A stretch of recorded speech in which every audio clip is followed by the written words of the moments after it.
Namanya adalah Ki Hajar Dewantara, seseorang yang sangat berjasa dalam pendidikan di Indonesia. Lahir dengan nama Raden Masuwardi Suryaningrat dari Raden Ayu Sandia dan Pangeran Suryaningrat di Yogyakarta pada tanggal 2 Mei tahun 1889 sebagai seorang bangsawan. Beliau bersekolah hingga jenjang perkuliahan dan mengambil jurusan kedokteran. Hanya saja, beliau tidak dapat menyelesaikan pendidikannya tersebut karena sakit yang dialaminya. Tidak berhenti sampai di situ.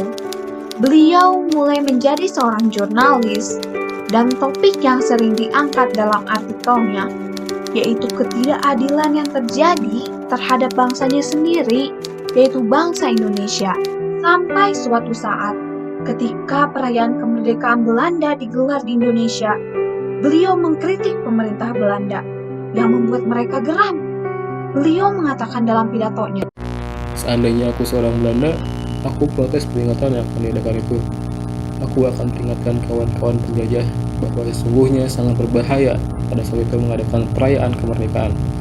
Aku peringatkan semua bangsa Belanda, jangan menyinggung peradaban bangsa Indonesia yang baru bangun dan menjadi berani. Sungguh, aku akan protes sekeras-kerasnya. Akibat kritikannya tersebut, beliau ditangkap dan diasingkan bersama kedua orang temannya, yaitu Douwe Dekker dan Dr. Cipto. Namun, pengasingan tak membuatnya berhenti menuntut ilmu. Di Belanda, beliau mendapat European Certificate atau ijazah pendidikan bergengsi di Belanda. Saat kembali ke Indonesia, beliau masih mendapat halangan dengan dimasukkannya beliau ke dalam penjara. Beliau yang mendapatkan surat dari sang istri yang sakit agar mau mendidik bangsanya yang masih tertindas.